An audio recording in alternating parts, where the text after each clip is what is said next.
అంటే ఒక గౌరవనీయమైన జాబే. అవును. అలాగే అవును. షాపులో అక్కడ సేల్స్మెన్గా చేస్తున్నా అంటే గౌరవనీయమైన ఉద్యోగం. చాలా ఎక్కువ ఎవరు సంపాదిస్తారంట కూడా. చులకనగా చూడరు ఎవరు వాళ్ళని.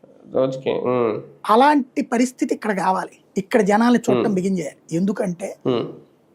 10 మంది చేసే పని ఇప్పుడు ఎక్కడే ఎందుకంటే సింపుల్‌గా మీడియా ఒకప్పుడు పేపర్ అంటే హ్మ్. స్ట్రింగరు ఈ సిస్టమ్‌తో నడిచింది. ఇవాళ హ్మ్. సిటీ ఎడిషన్స్ తీసేశారు కదా! డబ్బులు తక్కువ అవును. రాబట్టినే కదా! అట్లాగే టీవీ ఛానళ్ళు వచ్చిన తర్వాత తొలినాళ్లలో హ్మ్. మీకు తెలుసు.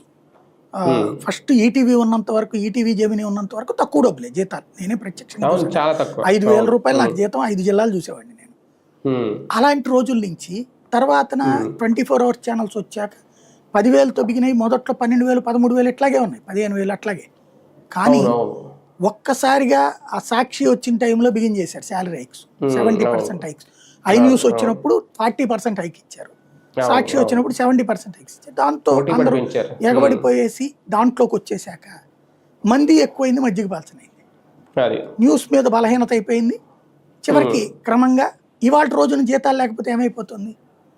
మీరు హ్మ్. తెలుసు తర్వాత నేను జెమినీకి వెళ్ళినప్పుడు ఏం చేశాను? 3,00,00,000 హ్మ్. 4,00,00,000 పెట్టి నడిపించిన ఛానల్స్ ఒక పక్కనైతే హ్మ్. 30, 35 లక్షలతో ఛానల్ నడిపించాను నేనిక్కడ. హ్మ్. ఈవెన్ అవును. ప్రైమ్ 9 అయినా నేను నడిపించింది ఎంతకి?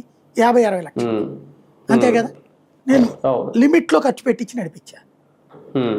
ఇవాళ మిగతా ఛానళ్ళన్నీ కూడా అదే స్టేజ్‌కి వచ్చేసినాయి కదా! హ్మ్. ఇప్పుడు ఆ రోజు ఇస్తున్నట్టు ఇవ్వట్లేదు కదా మళ్ళీ జీతాలు. అవును. ఇప్పుడు 25,000, 50,000, లక్షలు ఆ రేంజ్‌కి వెళ్ళిపోయినటువంటిగా.